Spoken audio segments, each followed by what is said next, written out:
Okay, good morning, everybody. Thank you all for coming to this super early session. I wasn't expecting anybody. My name is Servando. My name's Theo.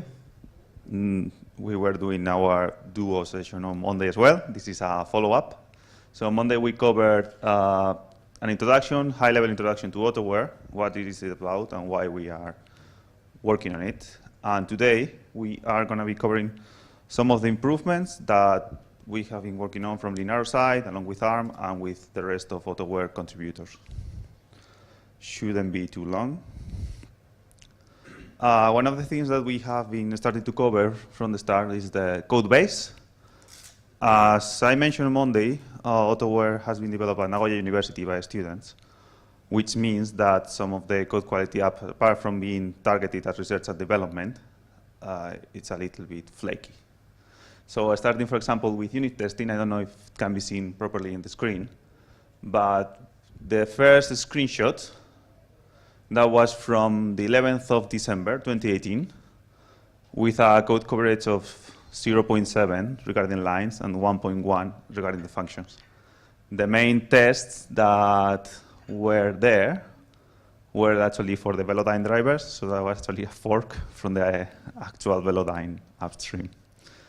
So this is, from Linaro side, we have proposed a testing framework based on G-test, and we have been helping the contributors from Tier 4 and other parts of the Autoware community, apart from introducing tests ourselves.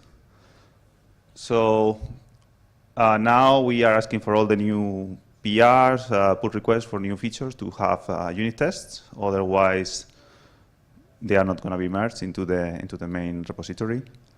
And I can gladly say that as of the 19th of March of this year, we have gone from 0.7 to 2.7% coverage in lines and 4.5 in the functions. It doesn't seem a lot, but trust me, it has been a great effort from everybody's side. And that's getting the code base to a better capability. So we are just working on new features, so all the older nodes and functions, those will come in subsequent phases. Now, regarding continuous integration, at the start, Autoware was working on using Travis CI. One of the things that we observed is that Travis CI had issues when running the unit tests on the ROS nodes.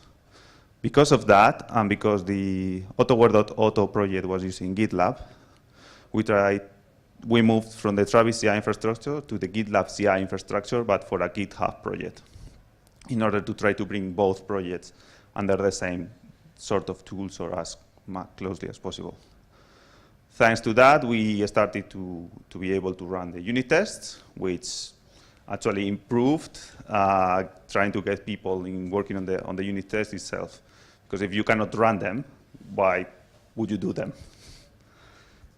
One of the things, so now on every commit for the different branches, we are running the unit testing, and that has been helped a lot to identify bugs, and issues that we couldn't have identified before. At the moment as well, we are generating the code coverage reports, and they are all public on the GitLab pages. That's accessible for anybody to go and see. Nevertheless, we have seen some drawbacks on the GitLab CI when using it for an external repository, as we are doing now. So if you have a GitHub project, GitLab CI, the integration is through a mirroring of that GitLab project, of that GitHub project. The main issue is that you cannot, the pipelines for the CI are not triggered when the pull requests come from forks of the original GitHub projects. We have there is a workaround, and there are some comments from other GitLab users, and I don't remember who, but this week I introduced, we are using a workaround that is proposed there, and we can manually trigger those pipelines. So we are doing that at the moment. Another thing that we have seen is that we can only have x86 runners at the moment using the free GitLab tier that we are using. And as far as I'm aware, as of today, there are no secret variables available, which means that you cannot have your password for Docker Hub, generate the Docker images, and push them straight to Docker Hub from the CI pipeline. So at the moment, thanks for the team in Linaro, and we are trying to evaluate whether to use the Linaro CI infrastructure with Jenkins, or continue with GitLab, but have some ARM64 GitLab runners that we have available on Linaro. That means we can compare and assess both things at the same time, and as well push the ARM64 Docker images for ARM natively compiled to Docker as well. This is something that I'm proud of. So I updated the demo documentation for Autoware. Before you had to follow a video, now there are clear steps. You can just copy-paste to follow the demo with images. And it seemed like one of the things for Autoware is the documentation. So for people from Tier 4 Nagoya University who have been using Autoware for a long time, it's straightforward. For new user, it's a bit hard. And that's something that we realized as well. So we had an Autoware hackathon in Oxford a couple of months ago, and we had some new users there. And one of the things that was really hard is to try to get Autoware to work with the demo data and with the demo itself, which shouldn't be the case. So the code, all the documentation is being improved step by step, slightly, and taking new users into account to make it clear for everybody and how to install, run, and make things work. Another thing that was a result of the hackathon actually was an improvement to the Docker files, thanks to Felipe from ARM for the hard work on that side. So it seemed to Tier 4 and had considered Docker as a deployment tool for Autoware. So they were building fully precompiled Autoware images that just to deploy on x86 machines. But it came clear from the people that were in the hackathon that apart from myself, for example, I was using Ubuntu 18, which was not supported yet for Autoware, so I was using Docker as a development tool. And there were people with different machines that were using Docker as well in the same way. So instead of having different Docker files for x86, ARM64, there was another folder for 96 boards, another one for the sync-quasar, which were effectively the same. We brought everything under the same generic implementation. So basically, you can use the same Docker file to generate the Docker images from ARM64 machines and from x86 as well. Apart from that, so we have a stratification. So we have a base image with all the non-CUDA dependencies, so ROS dependencies, and all the different libraries that you need to run Autoware. That means that you can use that as a development image, just mounting Autoware as a volume. On top of that, we have now a CUDA-enabled Docker image for people that are using CUDA machine with NVIDIA on their laptops. And then on top of that, we have Autoware compiled. For x86, we are providing Autoware on top of the CUDA-enabled machine with all the nodes and everything. For ARM, we are compiling Autoware on top of the first base image. So we have the base image with all the ROS dependencies and the different libraries, and then on top of we build Autoware. There are two new Docker repositories under the Autoware user, one for ARM64, and another one we just renamed for x86. Whoops, I think I destroyed it. OK, now I'll hand over to Theo. OK, so one of the areas of improvement we're looking at is the object detection module. Object detection currently is running via Euclidean clustering for LiDAR point clouds, and it uses DNN algorithms for cluster classifications. The DNNs it uses are SSD and YOLO for real-time performance on camera data. But the problem is these implementations are done for generic Ubuntu machines with CUDA enabled. So a lot of the functions have a requirement on CUDA. And obviously, for our purposes, working on our machines, this doesn't work. So one of our tasks was to remove these dependencies, especially in functions where there really is no implicit dependency needed, such as YOLO v3. So in Autoware version 1.11, we removed these CUDA dependencies for YOLO v3, and now we're going through the process of getting all the other submodules under that, removing their CUDA dependencies as well. Because I think for some modules, such as the traffic light recognizer, they still have these dependencies, which is a problem. Another area of interest for us is integrating ARM and N into Autoware.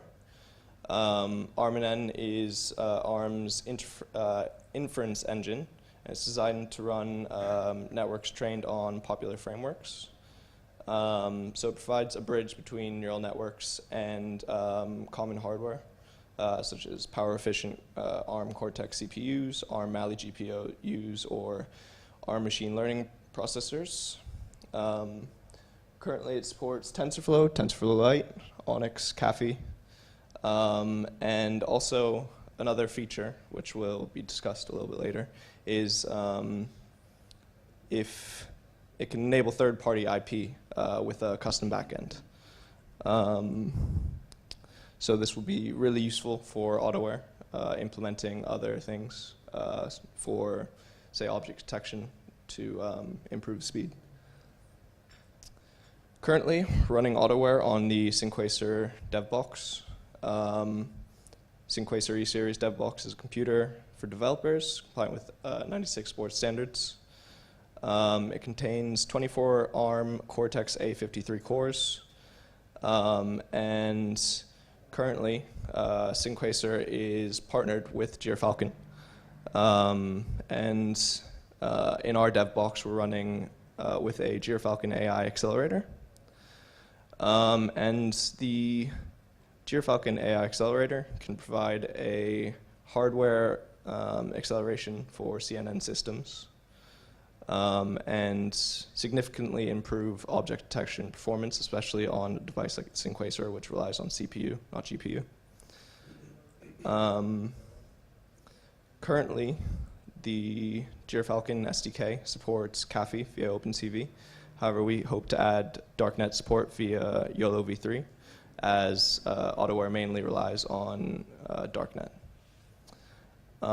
We have some preliminary results running the Gyrfalcon through Autoware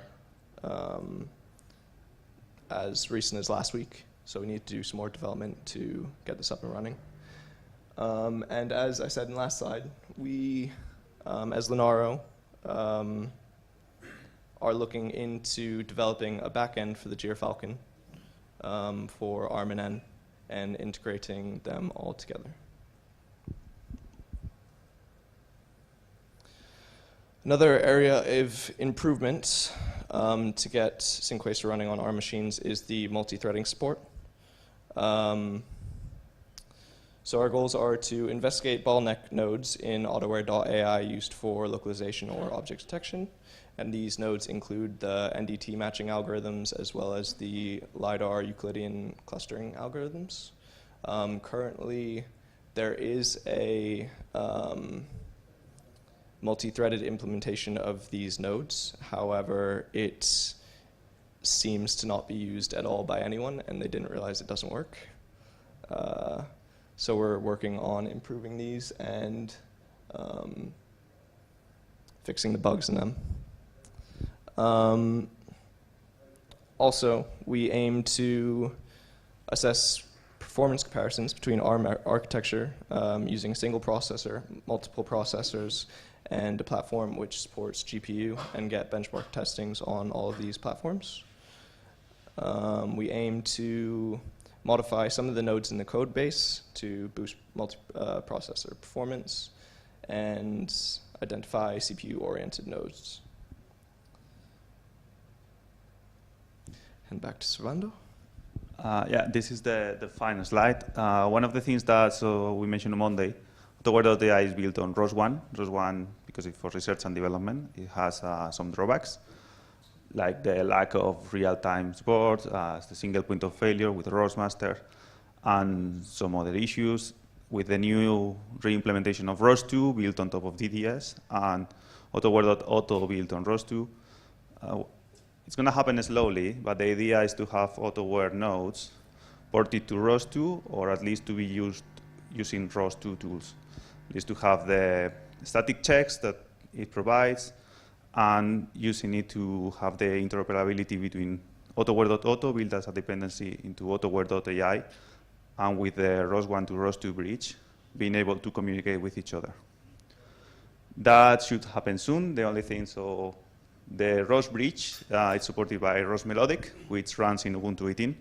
We are working on getting Autoware onto Ubuntu 18, because at the moment it's officially supported Ubuntu 16 and ROS Kinetic. So I think we will try to target the next release, version 1.12 of Autoware, to have melodic support and aiming to deprecate Kinetic as soon as possible. And that's it. There are some resources there. That's the link for the Autoware Foundation. I recommend joining Discourse for the different Autoware topics, and the Slack channel for any immediate questions, as well as the link for Linaro Autonomous Vehicles Initiative. Thank you very much for coming, and if there are any questions, please feel free now, later, or through Slack.